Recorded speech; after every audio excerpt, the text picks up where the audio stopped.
ಏನು ಕೆಲಸ ಮಾಡ್ತಿದ್ಯಾ ಅಂತ ಕೇಳಿಲ್ಲ ನನ್ನಮ್ಮ.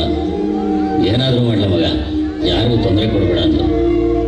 ಎಷ್ಟು ದುಡಿತೀಯ ಮಗನೆ ಅಂತ ಕೇಳಿಲ್ಲ ನನ್ನಮ್ಮ. ಸಂಜೆ ಮನೆಗೆ ಬಂದ ಕೈ ತುತ್ತಾಕಿ ಸುಸ್ತಾಗಿರ್ತೀಯ ಒಂದು ಮಂಕಳ್ಳ ಮಗ ಅಂದರು. ನಂಗೇನು ಮಾಡಿದೆ ಮಗ ಅಂತ ಕೇಳಿಲ್ಲ ನನ್ನಮ್ಮ. ನಾನು ಹಂಚಿದ ಮುಂದೆ ಬೆಣ್ಣೆ ಹಾಕಿ ಉಡ್ಕೊಂತಿದ್ದೇನೆ ಚೆನ್ನಾಗಿಲ್ಲ ಮಗ ಅಂದರು. ನನ್ನ ಜೊತೆ ಕೂತ್ಕೊಂಡು ಎರಡು ಮಾತಾಡು ಅಂತ ಕೇಳಿಲ್ಲ ನನ್ನಮ್ಮ. ಸೋತ್ ಬಂದಾಗೆಲ್ಲ ಜೋಗ್ಲ ಆಡಿ ಯಾವಾಗಲೂ ನಗ್ತಾ ಇಲ್ಲ ಮಗ ಅಂದರು. ಇನ್ನು ನನ್ನ ಕೈಲಿ ಆಗಕ್ಕಿಲ್ಲ ಕಣ್ ಮಗ ಅಂತ ಅನ್ಲಿಲ್ಲ ನನ್ನಮ್ಮ. ಒಂದು ಮದುವೆ ಆಗಲ ಮಗ, ನಿಂಗೂ ಆಸರೆ ಆಗುತ್ತೆ ಅಂದ್ಲು. ನಿನ್ನ ಕಳ್ಕೊಳಕ್ಕೆ ನನ್ನ ಕೈಲಿ ಆಗಕ್ಕಿಲ್ಲ ಕಣೆ, ನಿನ್ನಂತೊಳ್ಳೆ ನಂಗೆ ಕಟ್ತೀಯಾನೆ ಅಮ್ಮ ಅಂದೆ. ಮುನ್ಕನ್ ಸುಮ್ಕಿಲ್ಲ ಮಗ, ನನ್ನಂತೊಳ್ಳೆ ಕಟ್ತೀನಿ, ಜೊತೆಗೆ ನಾನು ನಿನ್ನ ಮಗಳಾಗ್ಬಿಟ್ಟು ನೀನು ಹಿಂಗೇ ನೋಡ್ಕೊಂತೀನಿ ಅಂದ್ಲು ನನ್ನಮ್ಮ.